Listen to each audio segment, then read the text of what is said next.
welcome to Ben Clark, English Language Teacher. This video is about a really common word in English. It is the verb need. To need is a very important verb in English because it means that something is important.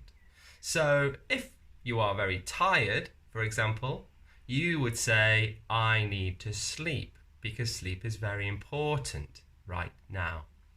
And if you are very hungry, you would say, I need to eat, because your hunger is very important to you. It's not comfortable to be hungry, so you need to eat.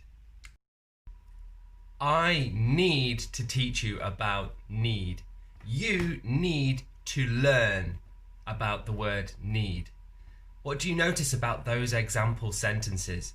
Okay, in those example sentences, we use need as a verb and we use need with other verbs. For example, I need to teach you about this word.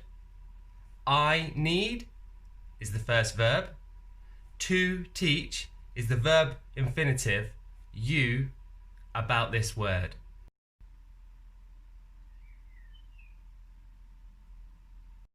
We make the negative of the word need with the auxiliary verb do and then the word not. So you would say, you do not need. Okay, for example, if something is free, you would say, you do not need to pay. But with you do not, more common in English is to contract those three words into you don't. Or even really quick in spoken English, you don't. So instead of you don't need to pay, you would say you don't need to pay. You don't need to pay. Okay, getting a little bit more advanced now. Let's make this phrase needn't have. Needn't have. And we're making that with the word need not have. Okay, so need not means you don't need to. Okay, so it's the negative of need. And if you add the word have to make needn't have, then we have a phrase in English that we use for something that was pointless that we did in the past. So something we did in the past, we didn't need to do.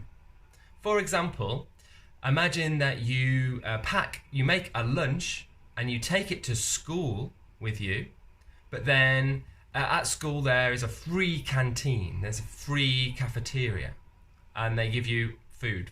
You don't need to have your packed lunch. And you could say, I needn't have made my packed lunch. Or someone might say, hey, you needn't have brought your packed lunch today. The food here is free. Okay, so anything that was pointless in the past, it has no point now, we can use this phrase, you needn't have, or just simply needn't have. And finally, we can turn the word need into an adjective, the adjective needy. And we use this to describe people and pets like dogs and cats, and children. Usually all of these people, children, dogs and cats, if they need a lot of attention. Okay, so if there's a child who's always crying and saying, I want this, I want that, give me this, give me that, then we describe that child as needy or a needy child. Or maybe you have a dog and the dog always follows you around and cries when you're not there, and that dog would also be described as needy. So we've covered all of the ways of using need. Need is a really useful verb in English, okay, and it's also a useful adjective, needy. Take care and go and practice the word need with your English friends. Oh, and I really need you to like and subscribe this video. That'd be great.